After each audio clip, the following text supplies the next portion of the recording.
હવે આપ નવસારી જિલ્લાનું સમાચારપત્ર સાંભળશો, જેના લેખક છે અશોક પટેલ.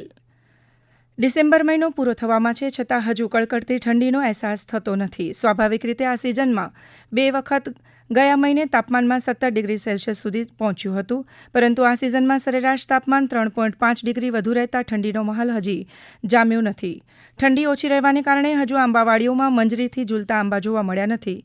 જો કે હવે ઉત્તર ભારતમાં બરફવર્ષાના અહેવાલ છે, ત્યારે કેરીની સિઝન પણ મોડી પડશે તેમ જણાઈ રહ્યું છે. ઠંડી ભલે ઓછી હોય, પરંતુ નવસારી જિલ્લામાં વિદેશી પક્ષીઓ મહેમાન બનીને આવવા લાગ્યા છે. નવસારી જિલ્લામાં સુલતાનપુર તથા તેની આસપાસના વિસ્તારોમાં વિદેશી પક્ષીઓ જોવા મળ્યા છે. આ વર્ષે તેની સંખ્યા ઓછી છે, પરંતુ ધીરે ધીરે પક્ષીઓનો ઋતુ પ્રવાસ જોખમી બનતો હોવાથી એને કારણે પક્ષીઓ ઓછા આવતા થયા છે.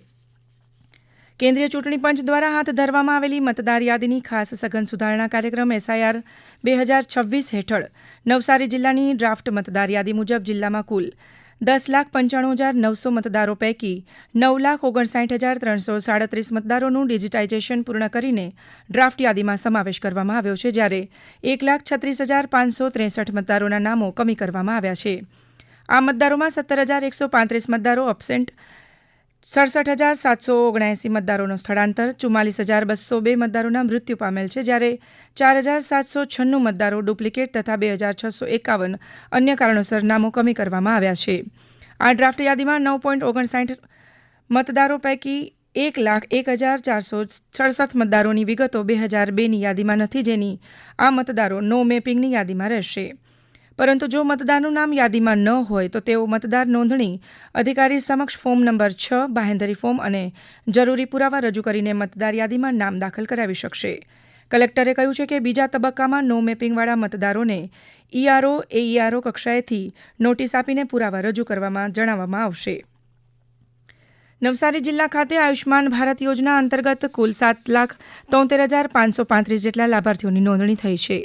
આ યોજના અંતર્ગત હૃદયરોગ, કિડનીના રોગ, કેન્સર, સર્જરી, કીમોથેરાપી, રેડિયોથેરાપી, મગજ, કરોડરજ્જુના રોગો, નવજાત શિશુઓના રોગો જેવા કન્સલ્ટન્સીમાં 2,400થી વધુ પેકેજમાં સારવાર મળવાપાત્ર છે.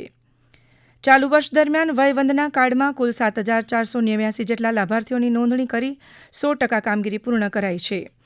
જ્યારે આયુષ્માન ભારત યોજના અંતર્ગત NFSના કુલ 7,73,535 લાભાર્થીઓ પૈકી 7,73,535 લાભાર્થીઓની નોંધણી કરીને 86% કામગીરી પૂર્ણ કરવામાં નવસારી જિલ્લા આરોગ્ય વિભાગ સમગ્ર રાજ્યમાં સરાહનીય કામગીરી કરેલ છે. નવસારી જિલ્લામાં દરિયાઈ સુરક્ષાની તકેદારી અંતર્ગત આતંકવાદી પ્રવૃત્તિઓને અટકાવવા તેમજ કાંઠા વિસ્તારમાં શંકાસ્પદ વ્યક્તિઓની હિલચાલ તેમજ દરિયાઈ કાંઠા વિસ્તારમાં મળી આવતા શંકાસ્પદ boat, drone, drugs, packets bag તેમજ કેફી પદાર્થોની હેરાફેરી અટકાવવા પોલીસ મહાનિરીક્ષકશ્રીની દરિયાઈ સુરક્ષા અને મરીન ટાસ્ક ફોર્સ ગાંધીનગર અને પોલીસ અધિક્ષક હજીરા સુરતના માર્ગદર્શન હેઠળ police inspector Shri UJ Patel તેમજ police sub inspector DN Patel તેમજ મરીન કમાન્ડો દ્વારા સઘન કંટ્રોલ પેટ્રોલિંગનું આયોજન કરવામાં આવ્યું હતું. ત્રિદિવસીય સશક્ત નારી મેળા 2025 અંતર્ગત ક્રાફ્ટ સ્ટોલ અને 5 ફૂડ સ્ટોલ સહિત 57 જેટલા સ્ટોલ્સ ઊભા કરવામાં આવ્યા હતા. આ સ્ટોલમાં ક્રાફ્ટ ચીજવસ્તુઓ જેવી કે handicraft, jewellery, herbal products, Dang, થાળી, અથાણા, પાપડ, મધ, સાબુ, શેમ્પૂ જેવી અનેક વસ્તુઓ ઉપરાંત જિલ્લાની મહિલા ઉદ્યોગ સાહસિકો, લખપતિ દીદીઓ દ્વારા તૈયાર કરાયેલ વિવિધ સ્વદેશી ઉત્પાદનો, હસ્તકલા સામગ્રી અને ઉત્પાદનોનું પ્રદર્શન કમ વેચાણ કરાયું હતું.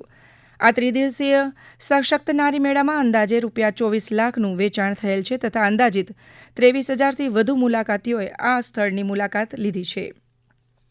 નવસારી ખાતે યોજાયેલ સશક્ત નારી મેળો અનેક મહિલાઓ માટે આત્મનિર્ભર બનવાની સાથે સાથે યાદગાર પણ બન્યો છે.